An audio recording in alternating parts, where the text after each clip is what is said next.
আসসালামু আলাইকুম। যাদের ভিসা হয়েছে আলহামদুলিল্লাহ, তাদের জন্য দুবাইতে ওয়েলকাম। এবং যাদের ভিসা এখনও হয়নি তাদের জন্য তাদেরকে সান্ত্বনা দেওয়া ছাড়া কোনো ওয়ে নাই। একটু ধৈর্য ধরেন, ইনশাল্লাহ আপনাদেরও ভিসা ইনশাল্লাহ খুব দ্রুতই হয়ে যাবে। আপনাদের যদি রিজিকে দুবাই থাকে ইনশাল্লাহ আসবেন। যখন সেই রিজিক এর সময়টা নির্ধারণ হবে ঠিক তখনই আসবেন। এর 1 সেকেন্ড আগে আর 1 সেকেন্ড পরে কোনোভাবেই সম্ভব না। দেশের বাইরে আমি 2013 সাল থেকে আসার জন্য ট্রাই করি। তখন আমি কিন্তু বাংলাদেশে একটা গভর্নমেন্ট সার্ভিস করতাম। 13 সালে ট্রাই করি, 16 সালে ট্রাই করি, লাস্ট এই যে 24 সালে ট্রাই করলাম, 25 সালে দুবাই ইনশাল্লাহ চলে আসলাম। তো এই মুহূর্তে আমি ইডিআইয়ের একটা ব্রাঞ্চ আছে হাত্তা, এই হাত্তা ব্রাঞ্চে আমি যে দুপুরের খাবার খাচ্ছি পরোটা, ঠিক আছে।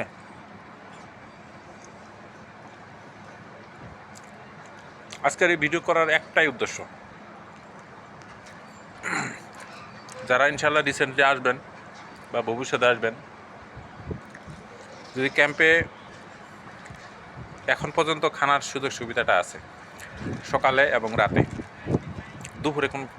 দুপুরে কোনো খানা দেয় না। কারণ দুপুরে কেন খানা দেবে বলেন, সবাই তো বাইরে থাকে সারাদিন, ট্রেডিং পারপাসে বিভিন্ন কাজে সারাদিন বাইরেই থাকে। সকালে অবশ্যই সবাই অ্যাকোমোডেশনে থাকে এবং রাতে তো 100% থাকেই, বুঝতে পারছেন। এই জন্য 2 টাইমে খানা দেয়। দুপুরে কি খাবেন, তাই না? দুপুরে তো একটা সমস্যা। দুপুরে যার টাকা পয়সা আছে সে বাজার কইরা দুপুরে রান্না কইরা খাবেন, আর যার টাকা পয়সা নাই আমার মতো সিস্টেমে চলবেন।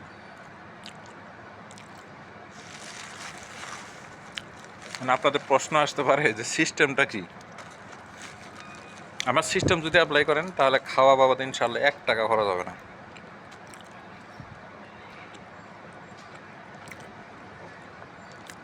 আর যদি মনে করেন না আমার একটু ভালো খাওয়া দরকার, আপনি দুপুরেও বাজার করে খেতে পারেন অথবা এক্সট্রা ডায়েট আপনি নিতে পারেন, নাথিং। এটা আপনার পয়সার জোরের উপর ডিপেন্ড করবে।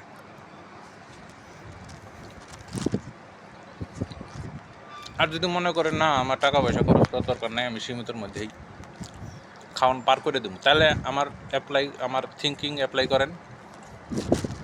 সেটা হচ্ছে বাসা থেকে চিড়া নিয়ে আসবেন, বাসাতে চিড়া নিয়ে রুমে রাখবেন, সমস্যা নেই। দ্বিতীয়ত,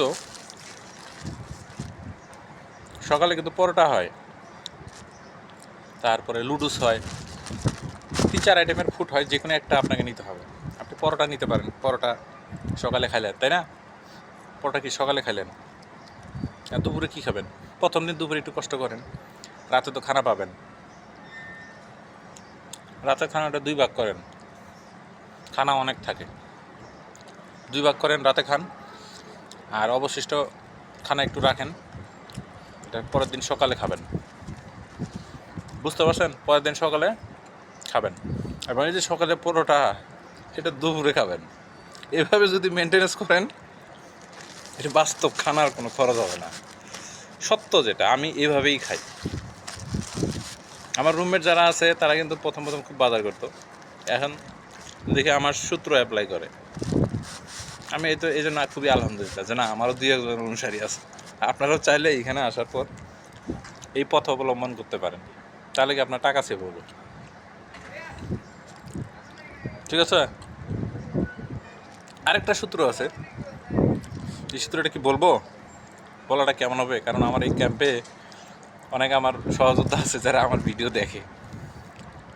ভাই, যদি আপনারা এই ভিডিও দেখেন, ভালো কথা, যারা আসবে তাদের জন্য আরেকটা সূত্র। নেক্সট সূত্রটা হচ্ছে, এটা তো ভাই বিদেশ, কেউ না খায় থাকলে কেউ সারাদিন আপনাকে বলবে না যে খান। বলতে পারে রুমমেট 2-1 ভালো থাকে বাঙালি বা আশেপাশে রুমে, যে আয় খাই, এক লগে খাই, সেটা হিসাবে প্রতিদিন আপনাকে বলবে না। আপনার খাওয়ানোর চিন্তা আপনাকে করতে হবে, ঠিক আছে?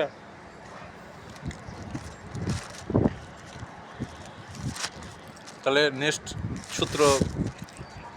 সূত্রটা কি? নেক্সট সূত্র হচ্ছে আপনি দুপুরেও ভাত খাইতে পারবেন। পরোটা খাচ্ছেন না, দুপুরেও ভাত খাইতে পারবেন, এটার একটা সূত্র আছে। এই সূত্রটা হচ্ছে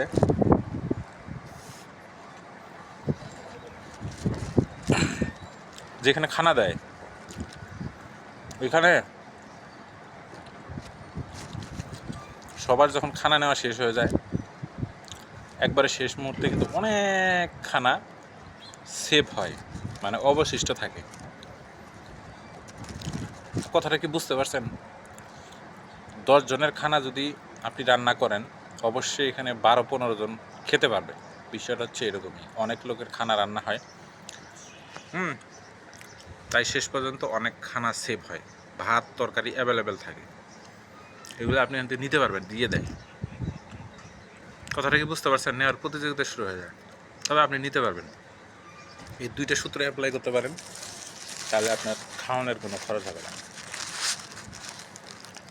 এবং আমার এই ভিডিওগুলো যদি আপনাদের ভালো লেগে থাকে এবং কোনো ইনফরমেশন যদি আমার ভিডিওগুলো পান, অবশ্যই একটা গঠনমূলক কমেন্ট করেন, অবশ্যই একটা সাবস্ক্রাইব করে রাখেন। আর যদি ভিডিও ভালো না লাগে তাহলে ভিডিও দেখার দরকার নাই, কোনো সমস্যা নেই, আমার কাছে আমি চালায় যাব। টুমোরো ইনশাল্লাহ আমি গ্রো করতে পারবো, না ঠিক গ্রো কেমনে করতে হয় এটাও জানা আছে, সময়ের অভাবে অনেক কিছু করতে পারতেছি না। আমাদের চ্যানেলটা নিচে দেখিয়েন 5 বছর আগের ভিডিও আমার দেওয়া আছে, মানে 5 বছর আগেই আমার প্ল্যান ছিল ইউটিউব নিয়ে কাজ করার। বিভিন্ন প্রতিবন্ধকতার কারণে আমি আসলে কাজগুলো করতে পারিনি। বাংলাদেশে বিজনেস ছিল, অনেক কারণে করা হয়নি। তবে ইনশাআল্লাহ এই যাত্রায় আমি আর পিছনে ফেরার কোনো সুযোগ নাই, এটার শেষ ইনশাআল্লাহ দেখে ছাড়বই। যেহেতু এই মুহূর্তে দুবাই ট্যাক্সি কোম্পানিতে আছি, এই কোম্পানির কোনো ইনফরমেশন জানার প্রয়োজন হলে আমার নক দিয়ে আমার হোয়াটসঅ্যাপ নাম্বার পাবেন, একটু মানে খুঁজে দেখেন, অথবা এখানে কমেন্টে লিখতে পারেন। ইনশাআল্লাহ অবশ্যই একদিন পরে হলে আমি যে কোনো প্রশ্নের আপনাদের রিপ্লাই 100% দেব ইনশাআল্লাহ।